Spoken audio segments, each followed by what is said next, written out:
Meron kaming mga items, mga products na pinasign namin kay Rin for you to have the chance to get it, no? For example, we have the Our Daily Dread na deck and yung Muscle Land, no? Meron kaming option doon sa website to ask for a signed version. So, limited quantities lang yung pinasign namin. So, hanggang maubos yung mga stocks na may signed, we will give away. And then, limit lang to 1 per person, no? Ganun rin yung ginawa namin for the uncut sheets, some of which are signed. Ito, ayan. And, ayan yung signed, no? So, dalawang version yan. We have the Our Daily Dread na version na signed and meron rin Muscle Land na signed, no? So, if you want to request for a signed uncut sheet, all you have to do is tick the box doon sa website when you are ordering, no? And sunod nito, sa wooden box sets naman, no? Not everything was signed. It will be random. It's either merong signed tulad na to or walang signed. So, in a way, it would be given out in random and we won't be able to accommodate yung mga requests for a signed wooden box. Totally random namin siya ibibigay. So, pag nakuha ka ng signed na Muscle Land wooden box or signed na Our Daily Dread na wooden box, good for you.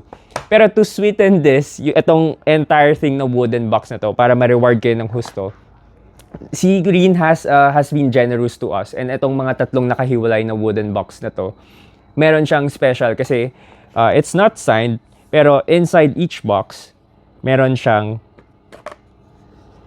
painting. This is actually painted by Rin during ToyCon, the Christmas ToyCon. This is actually hand-painted. Ayan, no? Close up mo.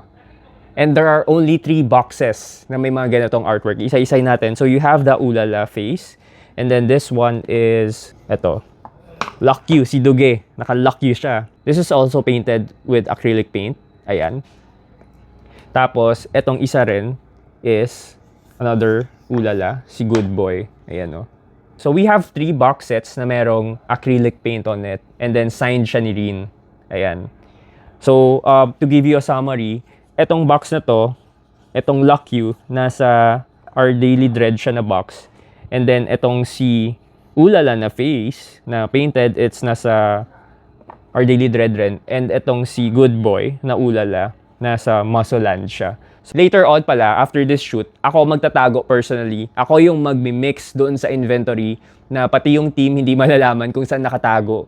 Kung anong mga box in particular. There are no markers, so swertihan na lang talaga kung makuha nyo yung may painted na cover nung mga box sets na to. So, hopefully, kung sino man makakuha sa inyo, share it sa stories, no, para malaman natin or tingnan natin kung may mag-walk-in at matsyempohan nila, makuha nila in random yung box.